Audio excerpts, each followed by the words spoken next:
You know what? Sometimes you don't decide you're the main character, the universe does.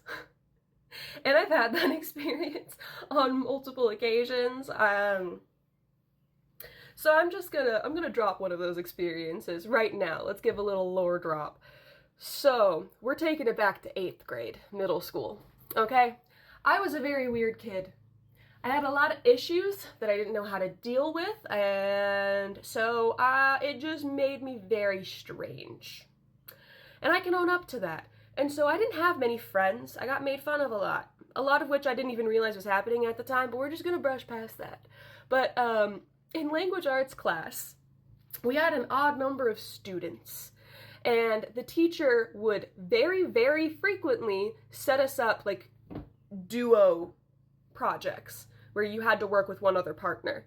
And who was always left without a partner, you may ask? Because it's an odd number of kids and you're doing projects with 2 people. She didn't want one group of 3. So the odd man out, I had to work with her aide for that class period, whose name was Megan. And yes, I'm going to use her name because I don't care. So I had to work with Megan for a lot of projects throughout the school year. We spent a lot of time together. I felt close to her. I felt like we were good friends. We would talk to each other in the hallways. I was like, okay, I have a friend. Oh my God, so rare for me. So the last day of school rolls around and Megan isn't there. And I was like, damn, I kind of wish I could have said, I was saying goodbye to all my friends that day. It was the day we signed yearbooks, whatever. And she just wasn't there. And I was like, damn, that kind of sucks. Oh well, guess I'll see her next year. I get a message on Facebook later that same day from this girl that she was friends with, who, out of respect for something else that happened that summer, I'm not gonna.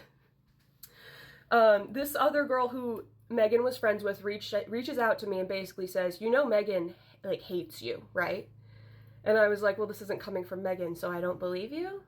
And it sparked this exchange where this girl was being very vicious and very mean to me, and me just basically being like, okay, but this isn't coming directly from Megan, so I don't believe you. You could just be some jealous bitch who's trying to make us not be friends, whatever. And this girl is like insisting, no, Megan hates your guts. Megan thinks you're fucking pathetic. She only ever spent time with you because she pitied you.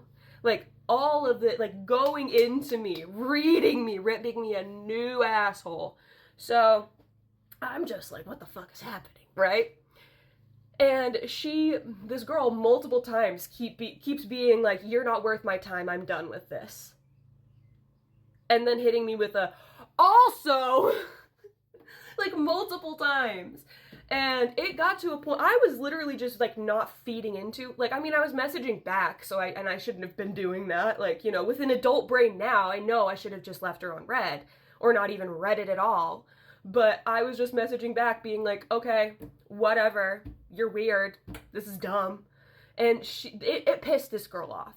She ended up threatening me with the fact that she did kickboxing outside of school, and so she said I could beat your fucking ass and put you in a body bag, but I don't want to get arrested.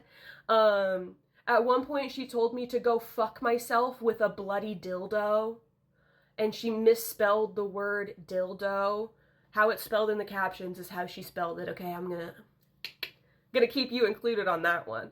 And also, I was like so closeted as a child.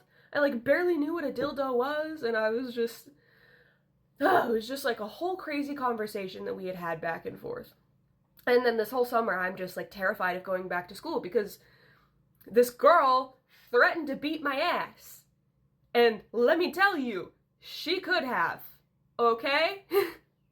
She could have snapped my spine in half like I was a goddamn toothpick, and I was a chunky kid. She still could have beat my ass, So, we go back to school, and the girl who messaged me on Facebook ends up apologizing. There was some tragedy that happened over the summer that I think softened her a lot because the tragedy hit very, very close to home for her. As far as Megan is concerned, she never spoke to me again, never looked at me again. She would avoid me at all costs the entire 9th grade year, and I was just like, oh, oh, who's pathetic now? Oh my god. We went to different high schools anyway, so it's not like we were gonna see each other after ninth grade. She just like made it a whole drama for why.